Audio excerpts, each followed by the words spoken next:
Agori merupakan sebuah sekte kecil namun paling ditakuti dalam ajaran Hindu.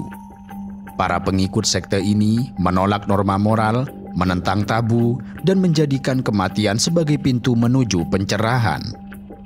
Saat umat Hindu lain menyucikan Sungai Gangga sebagai simbol kesucian, para Agori justru memilih hidup bersahabat dengan kematian dan menelan segala yang dianggap kotor oleh dunia. Bagi mereka, tidak ada perbedaan antara suci dan najis, antara hidup dan mati, serta antara kebaikan dan kejahatan. Semuanya adalah bagian dari Shiva, dewa perusak sekaligus sang pencipta.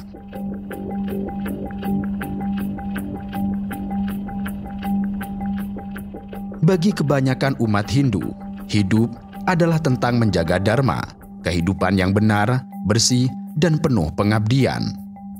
Mereka menjauhi hal-hal yang dianggap kotor seperti bangkai atau limbah manusia. Tetapi para Agori sangat menolak cara pandang semacam itu. Mereka berpandangan bahwa membedakan antara baik dan buruk justru menciptakan belenggu kehidupan. Seorang Agori bisa saja memakan sisa daging jenazah bukan karena ia lapar atau haus akan darah, tetapi karena ia ingin menghancurkan rasa jijik yang hidup dalam dirinya. Rasa jijik bagi mereka hanyalah ego manusia yang tidak mau menerima kenyataan bahwa semua hal di dunia ini adalah setara.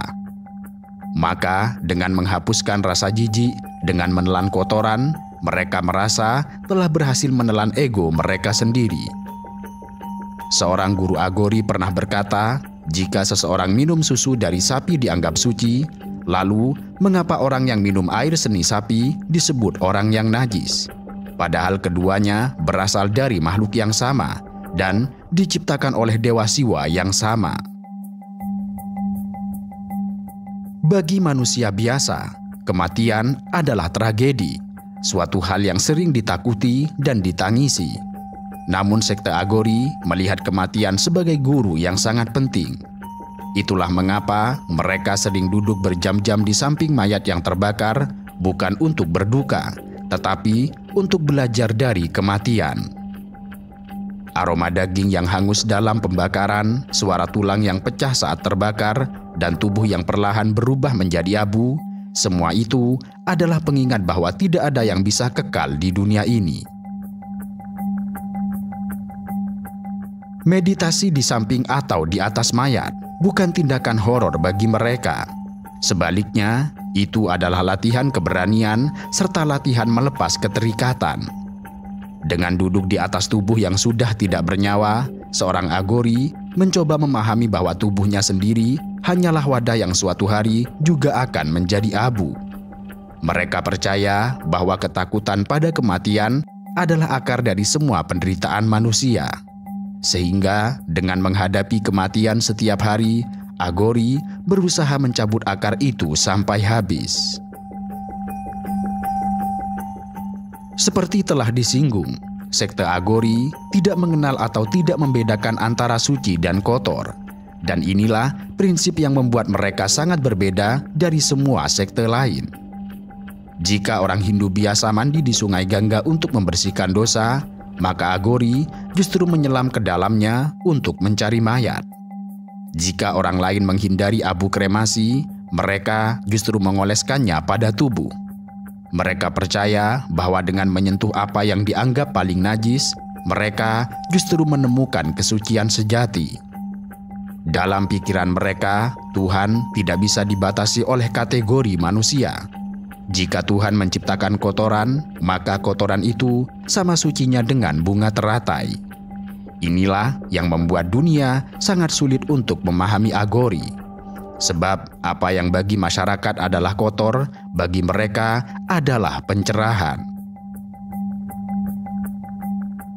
Dalam kepercayaan Hindu, Shiva merupakan salah satu dewa utama, bagian dari Trimurti bersama Brahma sang pencipta dan Wisnu sang pemelihara. Sementara Shiva adalah dewa perusak, tetapi juga pencipta kembali, sebuah simbol dari siklus alam semesta. Lalu Agori menyembah Shiva bukan dalam wujud yang lembut, melainkan dalam bentuk paling menakutkan, yaitu Bhairava, Shiva yang marah, liar, dan penuh kekuatan destruktif. Bagi Aghori, Bhairava adalah wajah sejati Tuhan. Bukan Tuhan yang penuh kasih seperti dibayangkan banyak orang, tetapi Tuhan yang ada di dalam darah, kotoran, kematian, serta kegilaan. Bagi mereka, Tuhan hadir dalam setiap hal, termasuk yang paling hina sekalipun. Mereka percaya bahwa siapapun yang bisa menerima Bhairava dalam segala bentuk, baik indah maupun mengerikan, maka akan menemukan pembebasan sejati. Salah satu keyakinan paling mendasar Aghori adalah bahwa hidup itu sendiri hanyalah maya atau ilusi. Artinya, apa yang kita anggap nyata hanyalah bayangan, sebuah mimpi panjang yang menipu. Uang, harta, jabatan, cinta, bahkan tubuh, semua itu bersifat sementara. Yang abadi hanyalah kesadaran murni, kesadaran bahwa segalanya adalah Shiva. Dengan cara berpikir ini, mereka menolak semua yang dianggap penting oleh umat manusia biasa. Mereka tidak peduli dengan status sosial, mereka tidak takut miskin, bahkan mereka tidak takut dipandang sebagai orang gila. Bagi mereka, hidup di pinggir krematorium lebih nyata daripada hidup di istana. Karena di sana, ilusi dunia runtuh setiap hari oleh nyala api kematian. Psikolog modern sering mencoba menjelaskan Aghori dengan teori ekstrim, bahwa mereka mengalami distorsi moral atau bahwa mereka melatih diri dengan teknik kejutan mental. Namun, filsafat mereka terlalu dalam untuk dijelaskan dengan logika biasa. Aghori bukan sekedar sekte gila yang memakan mayat. Mereka adalah pemberontak spiritual yang menolak semua aturan main kehidupan. Jika agama adalah pagar yang menjaga manusia tetap di jalannya, maka Aghori adalah mereka yang melompat keluar pagar itu dan berlari di jalan yang gelap dan penuh dengan bahaya. Mereka sadar bahwa orang akan takut, jijik, bahkan membenci mereka. Tetapi bagi Aghori, itulah bukti bahwa mereka sedang berada di jalan yang benar, jalan yang hanya bisa ditempuh oleh mereka yang berani melampaui batas normal manusia. Jika dilihat secara sekilas, kehidupan Aghori tampak seperti potongan mimpi buruk. Tubuh berlumur abu, rambut gimbal tidak terurus, tinggal di sekitar tempat kremasi, dan dikelilingi tengkorak manusia. Namun, di balik gambaran menyeramkan itu, ada ritme kehidupan sehari-hari yang sederhana, bahkan kadang tampak biasa, meski tetap berbeda jauh dari masyarakat umum. Bagi kebanyakan orang, krematorium atau tempat kremasi adalah tempat yang paling dihindari. Aroma daging yang terbakar, asap tebal, dan tangisan keluarga yang berduka membuat siapapun ingin segera pergi dari sana. Tetapi bagi Aghori, krematorium justru adalah rumah. Mereka tinggal di anak tangga kremasi Sungai Gangga, terutama di Manikarnika Ghat di Varanasi, sebuah tempat paling suci sekaligus paling menyeramkan. Di sana, api kremasi menyala 24 jam sehari tanpa pernah padam. Tidak ada kamar tidur, serta tidak ada ranjang empuk. Mereka tidur di tanah, di atas abu, atau di samping tumpukan kayu bakar untuk kremasi. Malam-malam mereka diisi dengan meditasi, terkadang ditemani suara kayu yang patah dan tulang yang pecah di dalam kobaran api. Kehidupan para Aghori ditandai dengan penolakan terhadap kemewahan. Mereka tidak peduli pada pakaian. Sebagian besar hidup mereka nyaris telanjang, hanya dibalut kain lusuh atau bahkan hanya abu kremasi yang menutupi tubuh. Bagi mereka, model berpakaian semacam itu bukanlah tanda kegilaan, tetapi justru sebuah simbol bahwa mereka sudah melepaskan rasa malu serta keterikatan pada tubuh.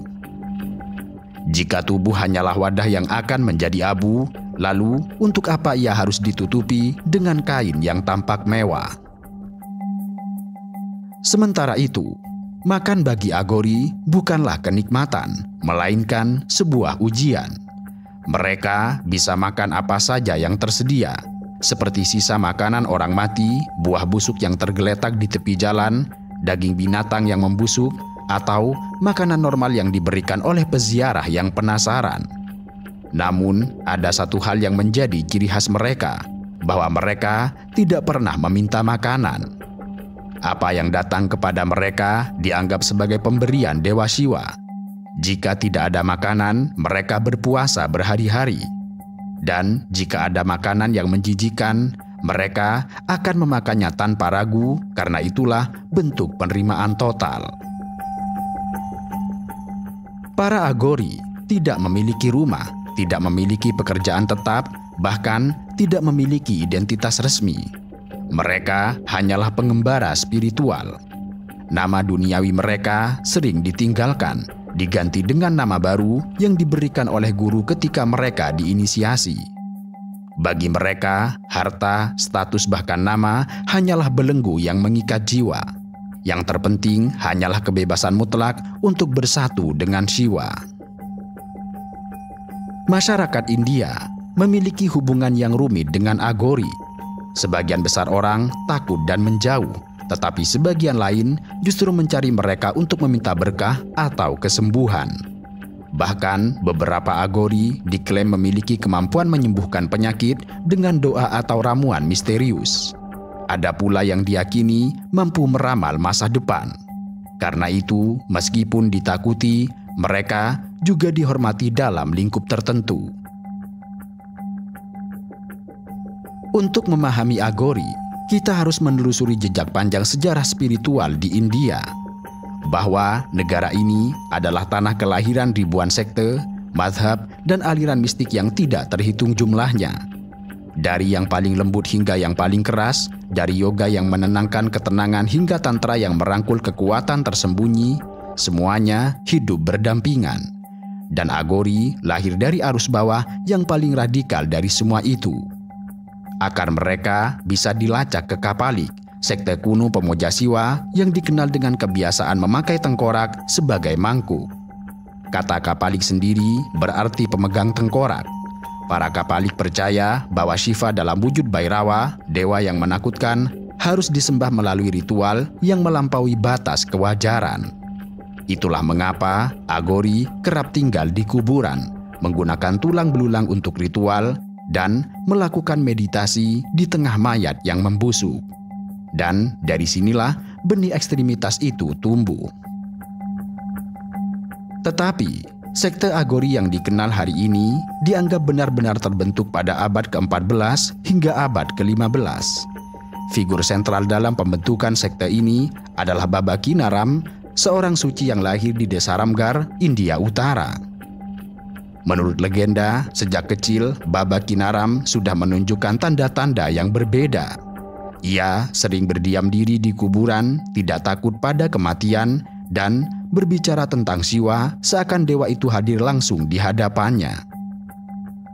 Kisah paling terkenal adalah ketika ia pergi ke Varanasi dan bertemu dengan guru agung Agori bernama Baba Kaluram. Dari pertemuan itulah ia memperoleh pengetahuan rahasia, sebuah ajaran yang menolak batas antara hidup dan kematian. Baba Kinaram kemudian menetap di Varanasi dan mendirikan pusat ajaran Agori, sebuah tempat yang hingga kini masih dianggap suci oleh para pengikutnya. Sejak saat itulah sekte Agori berkembang meski jumlah mereka selalu sedikit. Tidak seperti sekte lain yang berusaha menyebarkan ajaran ke banyak orang, Agori justru menjaga eksklusivitasnya. Jalan mereka bukan jalan yang bisa ditempuh sembarang orang. Hanya mereka yang benar-benar siap meninggalkan kenyamanan duniawi dan siap menghadapi kegelapan batin yang bisa untuk bertahan. Ajaran Baba Kinaram menekankan bahwa penderitaan manusia lahir dari dualitas, perbedaan antara baik dan buruk, bersih dan kotor, serta hidup dan mati.